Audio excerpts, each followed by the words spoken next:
Hello everyone, আমি সুরভি। জ্ঞানজ্যোতি coaching centre পক্ষ থেকে তোমাদের সবাইকে জানাই আরো একবার স্বাগত।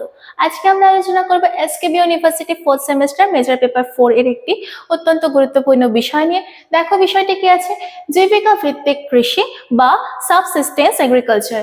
দেখো জীবিকা ভিত্তিক কৃষি কি ভূমিকা। মানব সভ্যতার প্রাচীনতম অর্থনৈতিক কার্যাবলীগুলির মধ্যে কৃষি কিন্তু অন্যতম। পৃথিবীর বহু অঞ্চলে মানুষ এখনো নিজেদের খাদ্যের যে চাহিদা সেটা পূরণ করার জন্য কি করে, কৃষির ওপর কিন্তু নির্ভরশীল অর্থাৎ নির্ভর করে থাকে। এই ধরনের কৃষিকে কিন্তু জীবিকা ভিত্তিক কৃষি বা জীবিকা কৃষি বলা হয়ে থাকে।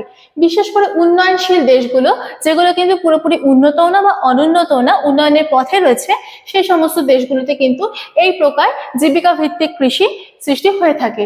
তারপরে কি আছে দেখো সংজ্ঞা, যে কৃষি পদ্ধতিতে কৃষক প্রধানত নিজের ও নিজের পরিবারের খাদ্যের চাহিদা পূরণের জন্য চাষ করে থাকে, অর্থাৎ নিজের চাহিদা নিজের পেট চালানোর জন্য, পরিবারের পেট চালানোর জন্য শুধুমাত্র চাষ করে থাকে, বাজারে বিক্রয়ের উদ্দেশ্যে বা বিক্রি করার উদ্দেশ্যে কিন্তু করে না, বা খুব কম কম উদ্দেশ্য থাকে যে বাজারে বিক্রি করবে, তখন তাকে কি বলবে, জীবিকা ভিত্তিক কৃষি। ঠিক আছে, অবস্থান কোথায় কোথায় দেখা যায় এই প্রকার কৃষি।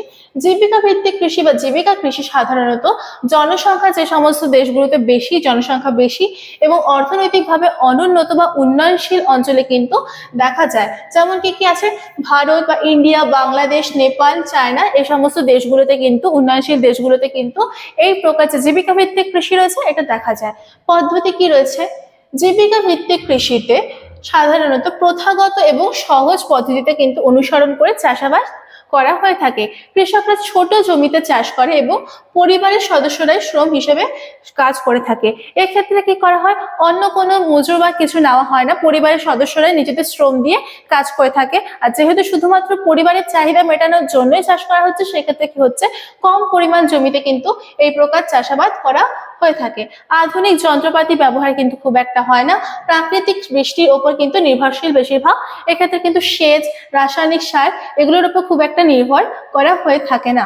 তারপরে কি আছে দেখো বৈশিষ্ট্য, যে সাবসিস্টেন্স বা জীবিকা ভিত্তিক কৃষি রয়েছে, বৈশিষ্ট্যগুলি কি আছে দেখো।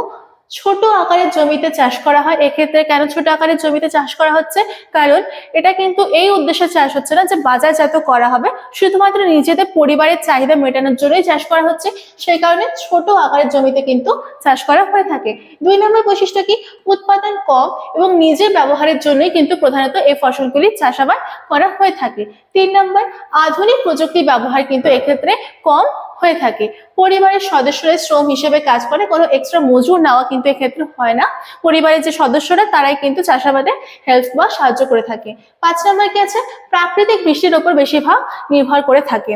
এক্ষেত্রে কিন্তু সেচ বা রাসায়নিক সারের উপর খুব একটা নির্ভর করা হয় না। তারপরে কি আছে দেখো গুরুত্ব, এই যে জীবিকা ভিত্তিক কৃষি রয়েছে এর কি গুরুত্ব রয়েছে, গ্রামীণ মানুষের জীবিকা নির্বাহে কিন্তু গুরুত্বপূর্ণ সাহায্য করে থাকে। 2 নম্বর কি আছে, খাদ্য নিরাপত্তা নিশ্চিত করে, বেকারত্ব কমাতে সাহায্য করে, গ্রামের অর্থনীতির ভিত্তি গঠন করতে সাহায্য করে এবং সর্বশেষ দরিদ্র মানুষের মৌলিক চাহিদা কিন্তু পূরণ করতে সহায়তা করে থাকে। এরপরে দেখো উপসংহারে দেওয়া আছে, সুতরাং জীবিকা কৃষি হলো একটি প্রাচীন এবং গুরুত্বপূর্ণ কৃষি পদ্ধতি যা মানুষের কি করে, মৌলিক যে চাহিদাগুলি রয়েছে সেই চাহিদাগুলোকে পূরণ করতে গুরুত্বপূর্ণ ভূমিকা পালন করে থাকে। যদিও আধুনিক কৃষির তুলনায় এর উৎপাদন অনেকটা কম, তবুও কিন্তু এটি এখানে এখনো বিশ্বে বহু মানুষের জীবন ধারণের জন্য অঙ্গাঅঙ্গিভাবে কিন্তু জড়িত রয়েছে। তো আজকে আলোচনা কিন্তু এতটুকুই ছিল।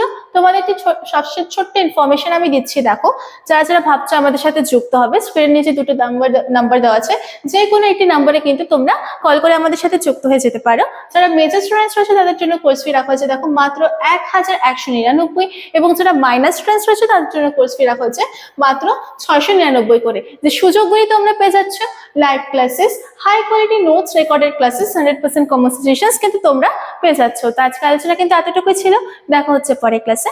Thank you.